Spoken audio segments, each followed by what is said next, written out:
So this is an impromptu video that I just decided to make on my that I decided to make. It's not scripted. It's just a flow of stream of consciousness. And I wanted to talk about the Sonic 3 movie because I feel like I'm the only person who did not really enjoy it that much, and I feel like it's a hot take for me to say that I thought the movie was mid.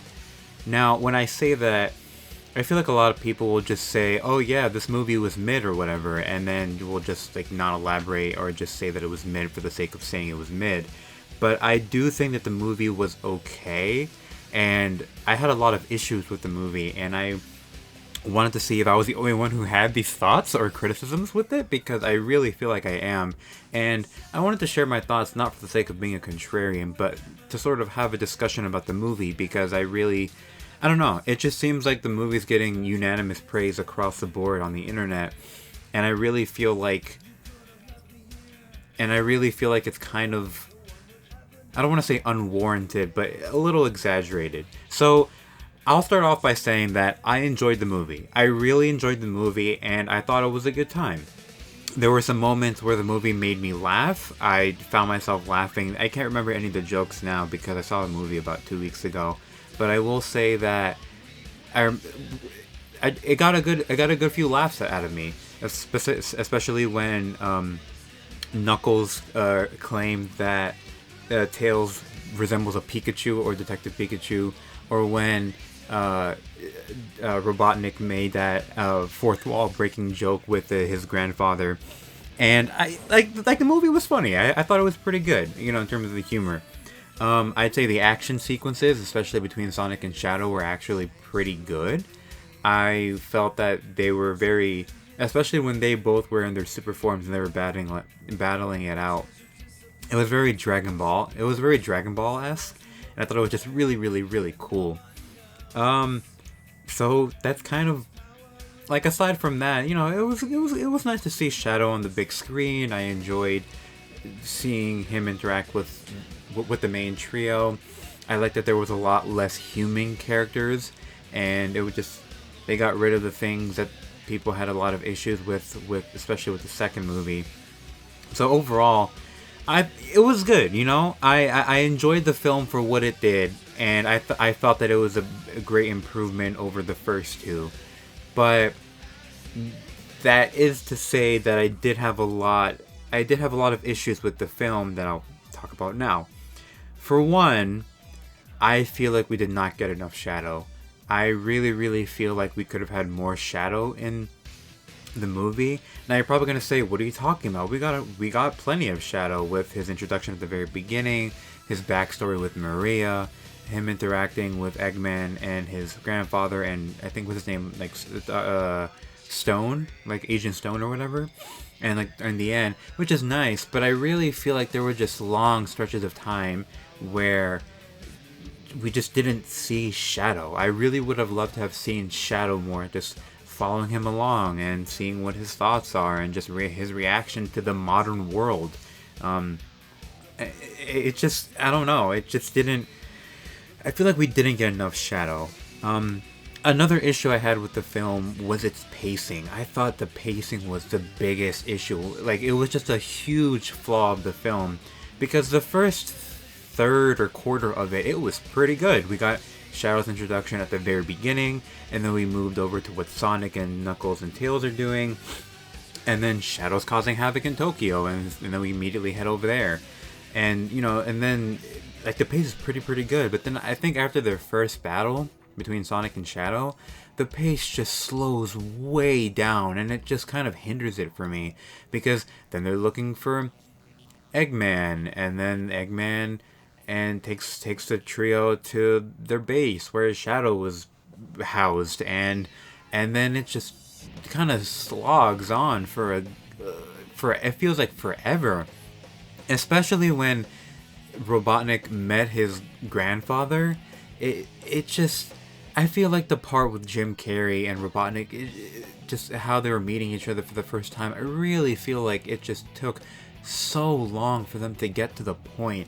And also the fact that Gerald Robotnik, I think he mentions that he's 105 years old. like he's a regular human, right? Like, how has he survived for that long? It just doesn't really make any sense to me, and it's never really explained. And so, like, the pace just slows way down, and then especially in the middle with Robotnik, it just feels like it takes forever to get back to where we were again. Something I also found really weird was when that general or that commander catches up with Sonic, Tails, and Knuckles in Tokyo, and Sonic goes, "Who was that guy? Like, why does he look like me? Blah, blah." I think the first thing the general says is, "Shadow's story begins very unlike yours, Sonic." And I'm like, and even in the theater, I thought to myself, that's a really weird way of talking about this incident. I think a more natural way could have been for him to say, "Oh, the hedgehog you saw who looks like you, his name is Shadow, and he was kept in this facility for 50 years, as opposed to just saying, "Shadow's story starts a lot like unlike yours, Sonic." And I'm like, what? I thought it was very, very unnatural the way they were talking. Going back to the whole thing I was mentioning about pacing issues, like, I think a lot of the stuff with Robotnik just felt very slow. Like, when they were breaking into gun headquarters, and then it had that dance sequence between Robotnik and Gerald. It really just felt like it was going on for too long. And even during the dance sequence, I thought to myself, like, can we like move on and get along with this? Like, I'm watching a Sonic movie, right? Like, I don't want to be watching this. And I understand that it's a kids movie, and I understand that there are moments of lighthearted humor with Robotnik, especially just, having, some lighthearted fun. And it was enjoyable, but I feel like it just dragged on, and I couldn't really just focus or maintain my interest in what was happening. I think another thing on the contrary, something that I felt was pretty rushed was Sonic's sudden eagerness to use the Chaos and Master Emeralds to just beat down Gerald, Robotnik, and Shadow. And I understand that this happened after he witnessed what's his name, Tom, get injured or something.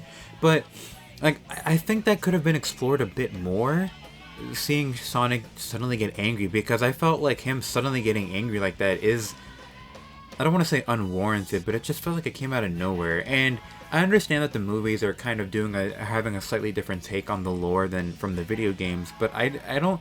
Sonic has never really been the angry type of character, barring the one example from Sonic X where he turned to his dark form because of the bad influence from those fake Chaos Emeralds, I think. But he gets frustrated and he's irritated, but like outright angry for revenge, it just kind of seemed like it came out of nowhere, in my opinion. And speaking of revenge, I think one of my biggest problems with the movie was Shadow's relationship to Maria. Now, I understand that this movie was pretty much a love letter to Sonic Adventure 2, but so a lot of viewers are going to be coming in with the foreknowledge of the lore of Shadow's origin and his relationship to Maria.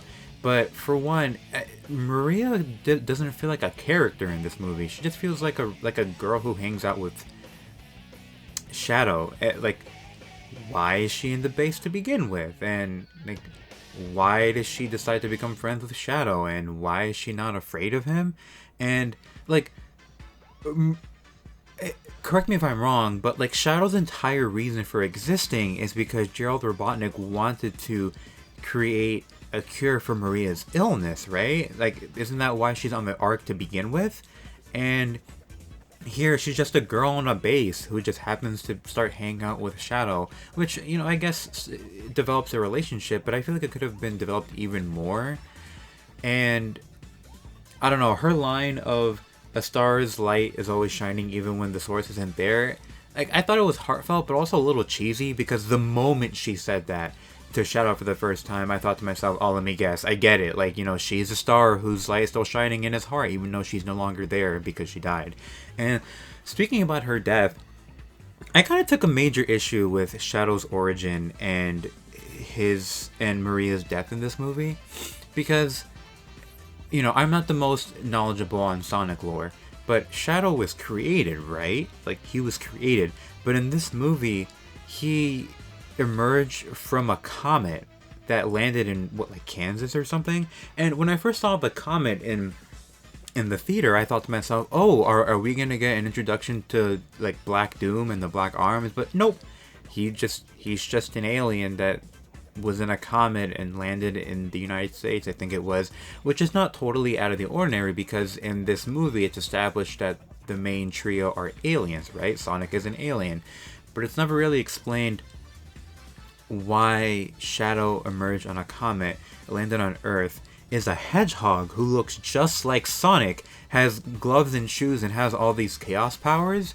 Like, it just, I don't know, it kind of makes this origin story a lot less interesting, and it kind of makes this whole existential crisis going on in the games even less interesting in the movie, because he's just an alien who happens to land and is experimented on. And then moving on to Maria's death, I understand that they couldn't show Maria getting killed by one of the gun soldiers because that, you can't show violence committed on a child in film because you just can't. But it's heavily implied in the games that she is shot and killed by a gun soldier.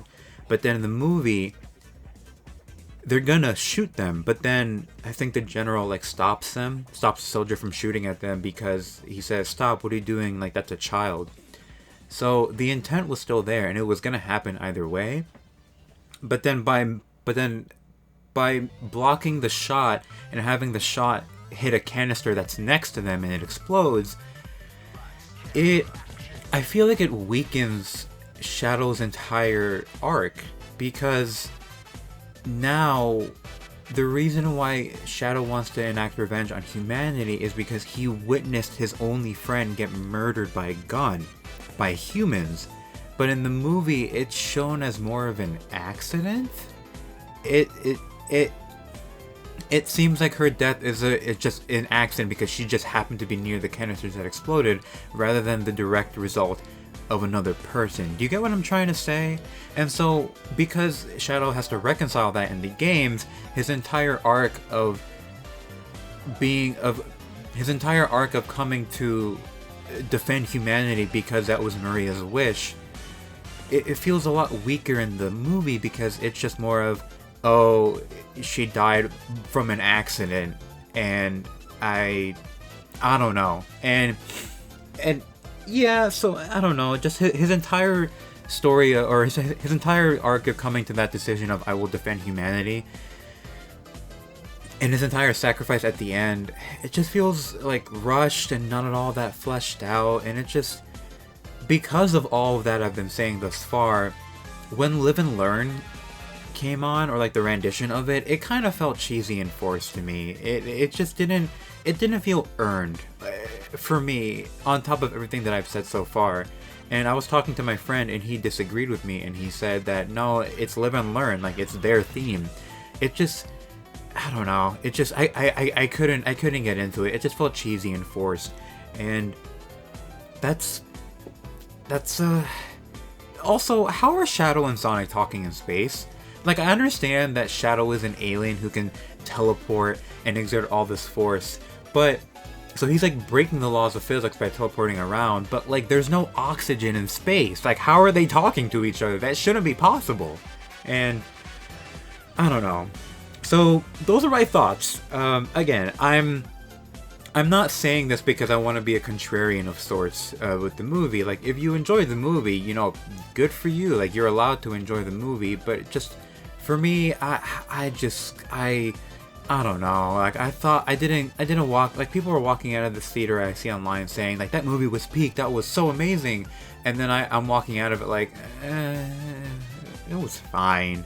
So again, I just want to open up the discussion because that's how I feel, and I haven't seen anyone else have this opinion online. And so, hey, if you enjoyed the movie, good for you. You enjoyed it. I'm not gonna take that away from you, but that's just how I felt. So let me know if you agree or disagree with me, and just let's talk in the comments. So that's it. Bye.